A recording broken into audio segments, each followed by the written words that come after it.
Bienvenidas y bienvenidos a Construyamos Conocimiento, un espacio para el encuentro y diálogo de madres y padres de familia con reconocidos personajes de la cultura, la ciencia, el deporte y la educación. Nuestro invitado es Horacio Franco, uno de los intérpretes de flauta más importantes del mundo. Desde los 11 años se interesó por la música y la flauta. Posteriormente, ingresó al Conservatorio Nacional de Música, donde aún no existía la carrera de flauta, por lo que dejó México para estudiar la especialidad en el Conservatorio de Ámsterdam, en Holanda. Desde muy joven, Horacio ha sido docente en el Conservatorio Nacional de Música. Dirigió la Camerata de Aguascalientes y la Capela Barroca de México.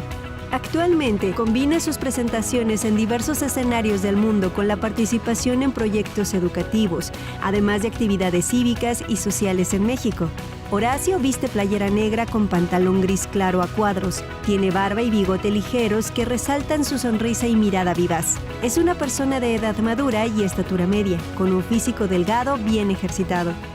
La plática será en el interior de la Biblioteca Pública Benito Juárez, ubicada en la Colonia Roma de la Ciudad de México, en el amplio e iluminado salón de lectura que está rodeado de libros. Aquí, madres y padres de familia conversarán con Horacio Franco sobre su experiencia y formación como artista musical y su visión sobre la educación en nuestro país.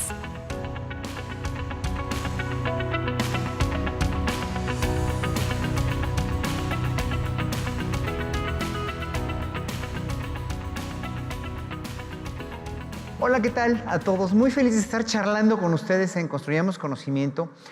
Mi nombre es Horacio Franco, soy flautista, soy director, soy ciudadano, soy pues una persona muy activa en el campo de la música, ya con 45 años, el próximo año con 45 años de trayectoria y con una vida que me ha enseñado mucho a luchar y a saber qué es lo que quiero de esta vida.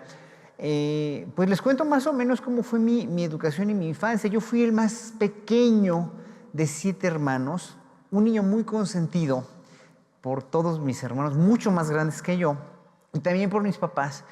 Y pues tuve la fortuna que en un momento dado mi papá, que era cantinero, trabajaba en una cantina llamada La Montañesa, aquí en el centro, se quedó sin trabajo. Al quedarse sin trabajo, todo lo consentido y lo terrible que era como niño mimado de muchas mamás y de mis papás, pues se me tuvo que quitar porque mis hermanas tuvieron que quedarse al quite a trabajar para ayudar a mis papás. Y pues finalmente crecí un poco aislado y un poco a la saga de lo que vendría a ser un desarrollo infantil a esa edad, como todos los niños lo tenían. Me refugié mucho en los libros, me refugié mucho en la lectura, ¿no? Mi papá había comprado enciclopedias, las cuales me devoré. Me hice muy adicto a las culturas antiguas, no sé por qué, pero me hice adicto a la cultura egipcia, la griega, la romana, etcétera, etcétera. Y era yo un niño muy lector y bastante, con un muy buen aprovechamiento en la escuela. En la primaria, desde niño, como mis papás nos metieron a todas escuelas públicas, y por fortuna tuve la fortuna de tener una muy buena primaria, muy buen kinder y primarias muy buenas. En el sur de la ciudad, en la 5 de mayo de 1862 fue mi primaria, aquí en Ermita, Iztapalapa. Y pues tuve la fortuna de que me enseñaran a leer y escribir muy bien y hablar muy bien mis profesores. Tuve muy buenos maestros de primaria. Después en la secundaria también, pero bueno, en la primaria mi niñez se limita a ser un muy buen estudiante, un muy buen alumno, muy clavado en la cuestión de la historia, como les decía. Pero mi verdadera vocación llegó a los 11 años, cuando entré a la secundaria número 35, General Vicente Guerrero, aquí en la calle de Corina 36 me parece, esa secundaria, a la que le debo realmente el haber encontrado mi verdadera vocación como músico. Cuando entro a la secundaria, me compran la flauta escolar, la flauta que enseñaban o enseñan en las secundarias. Todavía, hoy por hoy ya tenemos más metodologías, hoy por hoy ya hay muy buenos maestros en secundarias oficiales y secundarias privadas también, donde enseñan a los niños a tocar bien la flauta, pero en esos apenas estaban empezando a ser meninos. Y pues yo nunca había tenido un instrumento musical en mis manos y fue precisamente ahí con la flauta escolar donde me di cuenta de una cosa que fue fundamental para mi vida, pero fundamental. Me di cuenta que tenía yo facilidad para eso, o sea, una facilidad impresionante, porque yo mismo dije, pues mira, una cancioncita la sacaba de oído y tenía mucha facilidad. Y eso es lo primero que uno tiene que enseñarle a los chavos, a los adolescentes o a los niños de primaria. ¿Para qué tienes facilidad? ¿Qué es esa facultad genética que tienes? ¿Para qué sirves? Yo me di cuenta que servía para eso porque pues, me salía todo muy fácil. Eso fue una primera etapa, la primera semana que entré a la clase de música. Después, una semana después, una chiquita también de primer año como yo, de mi edad, Claudia Aguirre, a la cual todavía le sigo agradeciendo y la sigo frecuentando, ¿no? Ella, hija de un violinista de Sinfónica Nacional que había tenido esa inducción que su papá y su mamá, porque su mamá también es pianista, le dieron desde niña, la pusieron a estudiar piano desde los 5 años. Ella tocaba mucho cuando ya entramos a la secundaria. Entonces, el maestro de música nos mandó llamar, ¿no? Y ahí en el salón de música oí por primera vez, junto a su mano izquierda, oí una sonata de Mozart tocada por esta niña y inmediatamente me enamoré perdidamente de lo que oí. Fue como una infatuación, así como un rayo de luz, así que de veras me atravesó el cerebro. Y dije yo, ¿qué es esta maravilla? Nunca había oído Mozart en vivo, nunca había oído música clásica tan de cerca y total me arrobó y me robó el corazón. Y dije, yo quiero hacer esto, acomodé lugar. Me volví apasionado de todas esas músicas de la XLA, de Radio UNAM, que eran muy buenas estaciones, sigue siendo Radio UNAM muy buena estación de música clásica, ¿no? Eran esas dos. Me empecé a comprar muchos discos con los domingos que me daba mi papá. En las tiendas de autoservicio todavía vendían discos acetatos a $9.90, me acuerdo. Entonces cada domingo me iba yo a comprar 2 o 3 discos de acetato para hacer una colección de discos. Y bueno, estaba yo infatuado y estaba yo verdaderamente enamorado de la música clásica. Y además, pues el maestro de música se había dado cuenta de que yo tenía muchísima facilidad para la flauta. Entonces, nada tonto, cuando había festival de Día de las Madres, de Día del Padre, del Santo de la Directora o de inicio de clase o fin de clase, me ponía a tocar. Entonces, desde que empecé a tocar y él me acompañaba, pues me di cuenta de que pues a la gente le gustaba lo que yo hacía y de que finalmente yo podía desarrollarme como músico, ¿no? Pero claro, el mismo día que mi compañerita tocó el piano y que le dije a mi mamá, llegando a mi casa, mamá, cómprame un piano porque quiero ser músico, pues obviamente una gente como mi mamá, con ese panorama de educación que tenía, me dijo, no, de eso te vas a morir de hambre, eso no es una carrera, eso es para hippies, eso es para vagos. Entonces, en ese sentido, mi mamá me dijo, no, te prohíbo que estudies música, que no, apenas hay para comer, menos para comprarte un piano, estás loco, tú dedícate a tu escuela y después vas a hacer una carrera. Y si quieres después como hobby, porque eso no es una carrera, eso es un hobby. ¿Cómo la sacas de ahí? Y finalmente, pues me traté yo de meter al conservatorio, que era la escuela, pues, o sigue siendo la escuela, la máxima institución, junto con otras escuelas también aquí en la Ciudad de México, pero el conservatorio era el conservatorio. Entonces fui al conservatorio, pues me doy cuenta de que yo quería ser de ahí. A mí nadie me sacaba de ahí. Ver la sala de conciertos, los cubículos donde estudiaban, las clases, etcétera, la biblioteca. Me acuerdo que fui un par de veces ahí, hasta que ya le dije a mi mamá, bueno, voy a meterme en el conservatorio. Hice el examen a escondidas porque me dijo que no quería que me metiera ahí. Hice el examen a escondidas, me pasaron en el conservatorio y cuando llego con la flauta de pico, que yo además ya tocaba mucho, yo había tocado mucho en la escuela y llego al conservatorio y ¿qué instrumento quieres estudiar? No, pues la flauta dulce, la flauta de pico. Dicen, uy, no, chatito, aquí instrumentos folclóricos latinoamericanos, o sea, dices, bueno, no sé, yo creo que lo confundió con la quena, pero bueno. Digo, ¿y ahora qué tengo que hacer? O sea, ¿cómo? ¿No me pueden admitir con eso? No, pues aquí no hay carrera ni hay maestro. Pues me tuvieron que aceptar. Ya había yo pasado el examen de aptitudes, pues tuve que escoger pues, un instrumento para el cual me alcanzaran mis ahorros, que era un violín. Pues bueno, compré un violín. El maestro de violín me acepta en su... Más bien, me ponen con el maestro de violín. Me ve que ya estoy en la clase, un italiano bastante mal encarado, y me dice, a ver, toca. Bueno, yo no toco nada de violín, no sé, pero ¿cómo te meten conmigo si no tocas nada? Que no sé qué, no sé cuánto. le dije, bueno, pues ahora sí que pues a mí me metieron con usted y ahora sí que, bueno, me trataba como la peor chancla del mundo porque él tenía alumnos más chiquitos que yo tenía 13 en ese entonces, tenía alumnos de 11 años que ya tocaban bastante, entonces yo, bueno, pues ahora sí que, pues ni modo, ¿no? Pero me di cuenta que él era el director de la orquesta de cámara del conservatorio, entonces cuando una vez me le presenté en un ensayo y le dije, me le presenté en un ensayo y le dije, oiga, maestro, ¿me deja tocar de solista con la orquesta? Me dice, pero ¿cómo se te ocurre? Estás loco. Pero si apenas puedes con el violín, estás empezando, ¿cómo puedes? ¿Se te puede ocurrir? No, maestro, es que no es con el violín. Saqué una flautita, una flauta sopranino y le toqué una parte de un concierto de Vivaldi. Se quedó de A6 y me dijo, ¿por qué no me habías dicho que tocabas la flauta? Nunca me preguntó. Me dice, tocas muy bien, te vamos a programar de solista. Me programó de solista en el Palacio de Bellas Artes, que fue el 12 de abril del 78, ya había yo cumplido 14 años. Me fue muy bien, ¿no? Me toqué muy bien, me fue muy bien, mis papás estaban muy orgullosos y me dicen, no, pues tocaste muy bonito, estamos muy orgullosos de ti. Pero primero estudias una carrera que te deje, porque esto no te va a dejar nada. A ver, ¿cuánto te pagaron? No me pagaron nada, pero estoy estudiando en el conservatorio apenas, es mi primer año, ¿no? No, primero vas a estudiar una carrera y ya después estudias eso como hobby. Entonces les dije, miren, vamos a hacer esto, si cuando entonces tenga 30 años no hice nada, entonces estudio lo que a ustedes se les dé la gana. Y me dejan de molestar, por favor, voy a hacer esto. Y ya, bueno, acabé la secundaria, me clavé con el conservatorio. Como yo no tenía maestro, adelanté todas las materias posibles en el conservatorio y me quería ir a estudiar a Holanda. ¿Y por qué Holanda? Bueno, porque en Holanda estaba la mejor escuela del mundo. Y el director del conservatorio me dijo, tenía yo 16 años, me dijo, ¿por qué no das clases de esto en el conservatorio? Entonces me nombró maestro del conservatorio, di clases un año, hasta que me fui a Holanda en el Conservatorio Nacional y en la Superior de Música. Estuve trabajando como maestro de flauta, hice planes de estudio para la carrera, mandé un cassette al conservatorio donde quería estudiar yo, en el Conservatorio de Ámsterdam, me aceptan como alumno, allí el mejor maestro del mundo, y ahí fue donde descubrí, me voy a Holanda con el dinero que ahorré como maestro. A mí nadie me becó, yo fui a las instancias gubernamentales y me mandaron por un tubo porque yo estudiaba una cosa que no conocían.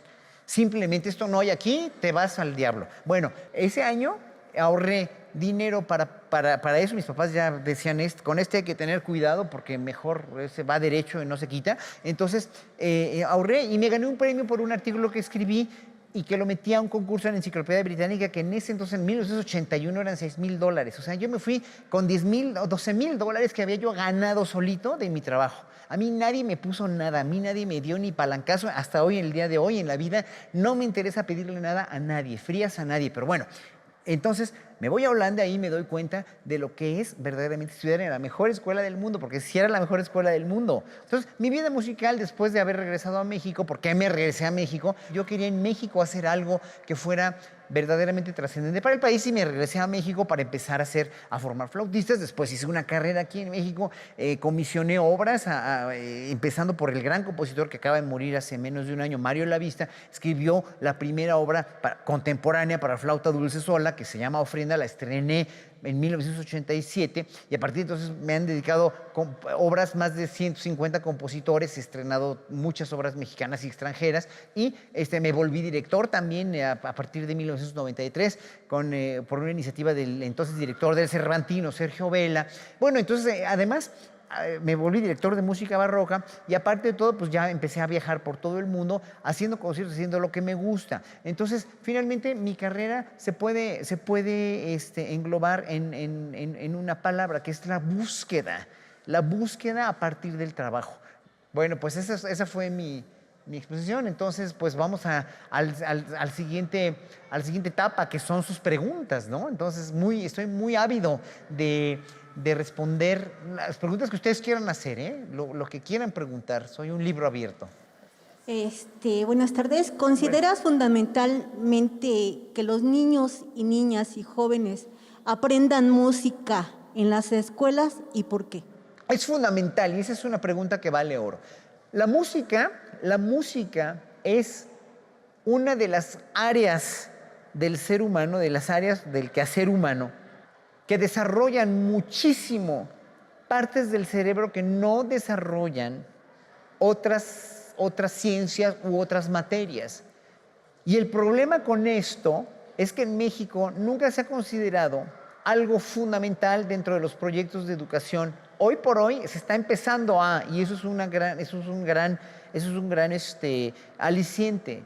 El problema con la educación, incluso en Europa y en Estados Unidos últimamente, con la educación tecnocrática del neoliberalismo, que es lo único que hicieron fue tratar de capacitar a toda la gente que estudia en escuelas para hacer mano de obra eficiente y barata cuando se gradúan. Les quitaron todas las humanidades, todos los deportes, todas las artes, y entonces hicieron mano de obra barata calificada, pero así, total y absolutamente inculta, insensible a las artes, muy poco deportistas, y entonces hicieron muchas generaciones, por desgracia, desde el neoliberalismo, desde los años 80 para acá, mucha gente que no sirvió más que para hacer una cosa y ya. Gracias. Gracias. Mucha gente piensa que tocar un instrumento musical o ser artista depende del talento innato. Sin embargo, existe la educación artística y la profesionalización como en cualquier otra ocupación. ¿Qué piensas acerca de esto? ¿Por qué seguimos creyendo que los dones naturales? No, bueno, las facultades genéticas son fundamentales para alguien que se quiere dedicar a lo que sea. Si alguien quiere ser científico, si alguien quiere ser músico, si alguien quiere ser nadador profesional o si quiere ser futbolista, pues tiene que tener unas facultades genéticas suficientes para poder enfrentar esa competencia del mundo actual y de cualquier época. Ahora, en la educación básica, incluso en la preparatoria, todas las educaciones básicas, media básica y superiores, sobre todo ya en la preparatoria, en todas estas, se tiene que dar una embarrada de todo esto para que los muchachos estén enterados de que todo eso existe. Pero de las grandes tragedias educativas está la falta de una orientación vocacional adecuada que le permita al adolescente o al niño de quinto o sexto de primaria decidir por qué área se va a ir, porque no lo enseñan a escoger ni los papás, ni los maestros, ni el entorno mismo. Entonces los chicos acaban estudiando carreras a las cuales no les gusta o para las cuales no sirven. Entonces hay muchos abogados que se dedican a ser productores de cine, o muchos ingenieros químicos que se dedican ahorita a tener una dulcería o una repostería porque les encantaba la cocina y tuvieron que estudiar ingeniería química porque su papá les dijo que tenía que estudiar ingeniería química y el niño no pudo protestar o el muchacho no pudo protestar. O sea, hay una verdadera tragedia educativa en este país que se llama orientación vocacional, que poco a poco espero que se vaya resarciendo. Entonces, sí, hay que tener facultades genéticas para estudiar cualquier cosa y esa fascinación que yo tuve la fortuna de encontrar, pero ¿cuántos chicos adolescentes son capaces de encontrar esa fortuna en la vida? Muy pocos. Otra preguntita, a ver, ¿de qué forma has aportado como artista a la educación? Sobre todo a las nuevas generaciones, ¿no? Que vemos, ¿no? Bueno, digo, llevo 37 años trabajando en el conservatorio como profesor, he formado mucha gente. Yo no doy flauta en el conservatorio porque todavía no se aprueban los planes de estudio que acabo de hacer hace un par de años, pero he dado desde hace muchos años metodologías de estudio, música de cámara, pero siempre les doy clases individuales a los alumnos del conservatorio, confrontándolos en muchos sentidos con ellos mismos, resarciendo hoyos que tienen en su educación, en su preparación. Y por otra parte, en la cuestión de que he tratado siempre de ser un pedagogo. Además, en los conciertos siempre, aunque esté tocando en cualquier sala del mundo, en cualquier lugar, siempre explico y siempre hablo sobre muchas cosas, ¿no? O sea, mi afán pedagógico nunca cesa y es por eso que estoy con ustedes aquí. Gracias. A mí me gustaría saber qué ha sido lo más importante de tu faceta como docente. Como docente. Bueno, ver que los alumnos aprenden. Mira, esa es una gran pregunta porque para mí el que un alumno avance y progrese ya como docente profesional, yo como profesor del conservatorio, tengo alumnos que ya tocan, ya saben qué onda con su vida, al menos aparentan, ¿no? Entonces, en ese sentido, he formado mucha gente que está tocando en todo el mundo y ha sido muy satisfactorio para mí. pero siempre he tratado de ser pedagogo en ese sentido y de vincular mi trabajo no nada más de tocar música y ya, y de tocar un concierto e irme, no, sino de explicar por qué están escuchando esta música o de qué trata la música que van a escuchar, ¿no? Y también a los chicos del conservatorio, pues, ¿qué vas a hacer? ¿Cómo vas a hacer un buen papel como músico, ¿no? O sea, ¿para qué estás estudiando música? ¿Para qué vas a hacer o sea, cómo te vas a conducir como profesional, ¿no? Cuando eres profesional y ya te recibes de profesional en una carrera de música, yo siempre ejemplifico lo que mi maestro me dijo cuando me recibí en Holanda. Me dijo, ya somos colegas, aquí está tu diploma de maestría. Ay de ti si me vuelves a pedir una clase. Somos colegas. No, ya no soy tu maestro. Defiéndete tú solito. Sí, buenas tardes. Buenas tardes. ¿Cómo nos beneficia la música a los seres humanos? No, bueno, pues es que la música la traemos desde adentro, desde que nacemos. Antes de nacer, más bien, ya oímos la frecuencia cardíaca de nuestra madre, que es el sentido del ritmo que tenemos intrínseco en nuestro corazón. Por eso la música es la más primitiva, la más primigenia y la más universal de todas las artes, porque nacemos y ya traemos ese sentido del ritmo implícito. Después de ello, empezamos a oír alturas de sonidos, canciones de cuna que nos van simplemente configurando las neuronas para poder finalmente recibir estímulos musicales, porque antes de saber los colores o decirlos, o antes de saber decir mamá y papá, ya configuramos en el cerebro, ya tenemos la música por tenerla en la frecuencia cardíaca, pero también por las frecuencias de alturas que percibimos desde niños. Entonces, imagínense cómo no va a ser tan importante la música, que es la más universal de todas las artes porque la tenemos desde antes de nacer y que finalmente es el único lenguaje que debería hermanar al 100% al ser humano, ¿no?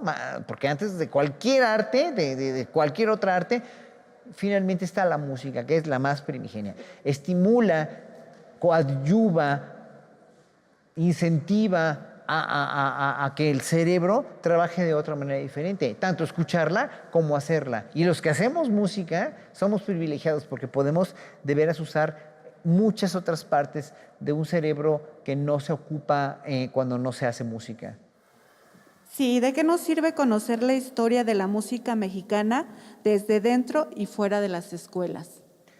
¿De qué nos sirve? Bueno, lo que pasa es que una cosa es conocer la historia de la música y otra cosa es escucharla y disfrutarla.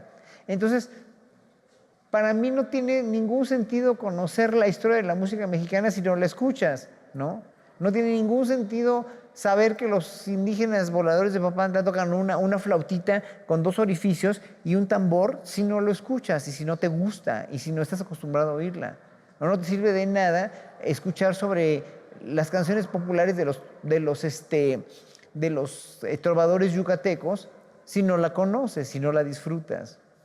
O sea, la música es disfrute, es conocer a partir del disfrute y es finalmente pues una cuestión de comunicación de ideas. O sea, la música está comunicando una emoción y un sentimiento a través de sonidos donde finalmente el receptor, que es el público, es el que le va a gustar o no. Buenas tardes. ¿Cómo se podría construir programas de estudio de calidad de educación musical en nuestras escuelas? El problema no es la teoría en ese sentido. El problema es cómo te dejan practicarlo como maestro y con qué material cuentas de alumnos y de qué nivel están los alumnos y cuáles son las condiciones de tu escuela. O sea, tiene que ver mucho las condiciones materiales de tu escuela, si tienes un lugar con instrumentos o si hay instrumentos en tu comunidad.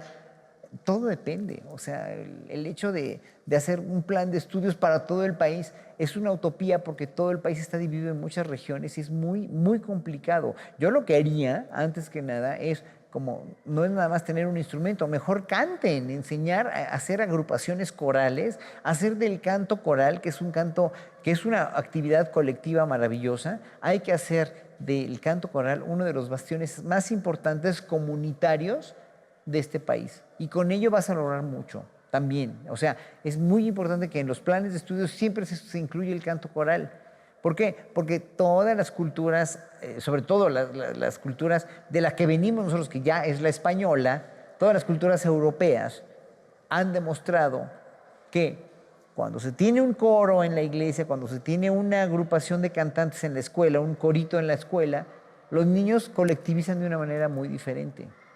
Y no nada más depende de las escuelas, depende de los papás. O sea, si los papás le van a educar al hijo y le van a inculcar que escuche buena música, que coma buena comida, porque al hijo lo vas a llevar a un concierto, al hijo lo vas a llevar a una función de cine, al hijo lo vas a llevar a una competencia de natación, le vas a inculcar los deportes. Entonces le abres al hijo una cuestión periscópica. ¿Podrías compartirnos un consejo para orientar a nuestras hijas e hijos que quieren acercarse a la música, pero que aún no encuentran las herramientas para ello? Bueno, lo importante de exponer a un chico, a una chica, a la música o a cualquier arte, es precisamente eso, que el papá le dé todas las... A ver, vamos a escuchar un concierto, vamos a una función de teatro, de danza, vamos a exponerlo a eso. Y ya cuando uno lo expone, tanto en la escuela como en la casa, ¿no? Entonces, el chico va a mostrar curiosidad y uno lo tiene que observar para que finalmente, ¿te gustó? O sea, ¿te gustó mucho como para que, y si el niño sigue insistiendo, oye, mamá, es que cómprame un violín porque quiero ser violinista, híjole, pues vamos a comprarte un violín o vamos a ver dónde te metes a estudiar a ver si de veras. Entonces hay que observarlo. O sea, a los niños... A todos los niños, a todos los chicos hay que darles un seguimiento enorme. Así como la calidad de tiempo que se les da, hay que darles una calidad de observación para ver qué es lo que les gusta y para qué sirven y tener comunicación con ellos. Entonces, concluyendo todo esto, finalmente yo les quise transmitir que la felicidad y estar ubicado y estar contento con tu vida depende fundamentalmente, y eso hay que enseñárselo a los chavitos, a los niños y a los adolescentes, de descubrir qué te gusta, de descubrir para qué eres talentoso y de fomentárselos a más no poder.